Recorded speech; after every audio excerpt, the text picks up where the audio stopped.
Ayan, magandang araw po sa ating lahat mga kabanat, no? So ayan, balikan ho natin itong si Trililing, Antonio Trililing, no? Kung bakit kahul ng kahul siya para siraan ang administrasyong Duterte at si VP Sara Duterte at ang mga kaalyado nito, sila ni Senator Bongo, sila ni Senator Bato de la Rosa at iba pang mga kaalyado talaga ni former President Rodrigo Roa Duterte ay tinitira niya talaga at sinisiraan. Ang tunay ho nga dahilan niyan mga kababayan, no? Sabihin ko sa inyo, kung naalala nyo noong 2016 presidential elections, no, na itong si Antonio Trililing, no, ay lumapit kay former President Rodrigo Roa Duterte para ano maging vice presidente ni former president. Ito namang si former president ay alam naman niya kung ano talaga ang tunay nga kulay itong si Trililing. Kung ano talaga ang hangarin nitong si Trililing. Hindi ho pagsilbi sa bayan ang gagawin niyan, no? Kundi ay pansariling interest lang. Kasi wala naman talagang nagawa yan si Trililing eh. Di ba? Sabi ni former president, masyadong ambisyoso, no? Si Antonio Trililing, wala pang napatunayan eh, maging gusto niya na maging presidente, no?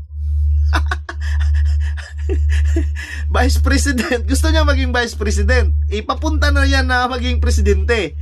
Anong sikreto daw, no? Kung paano ka maging presidente, mag-vice ka muna. Tapos tirahin mo yung presidente. Ayan. Ay nako, Antonio Trililing mga kabayan. Kaya ito, galit na galit sa administrasyong Duterte dahil ito po'y napahiya, no? Sabi ni Tatay Digong, hindi ako tatakbo eh.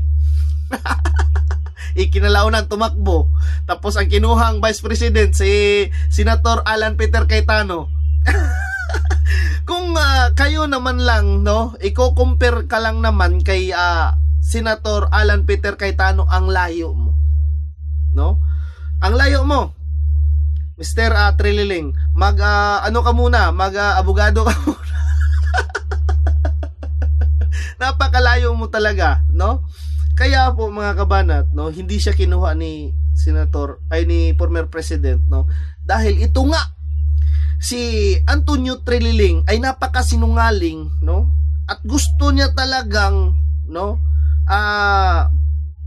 siraan yung mga gusto niyang siraan, no? Iayaw talaga ni Tatay Digong yan eh, no? Naalala nyo si Liner Lobredo, sabi i-impeach. Hindi talaga pumayag si Tatay Digong. Kasi yun nga, Tatay Digong hinalal yan ng bayan, tapos kakatapos lang ng eleksyon, tapos ano lang yan eh, di ba? No, kung ako'y mawala, di siya naman, ganun lang, no? Kasi hindi tayo ang nagdidesisyon niya. Ang taong bayan naman ang naglagay talaga sa posisyon, di ba? Kung kagustuhan ng taong bayan nga maging vice president ka, maging senador ka, kung ano man, kung maging presidente ka man, no? Ito si Trililing eh. Ay nako, Trililing,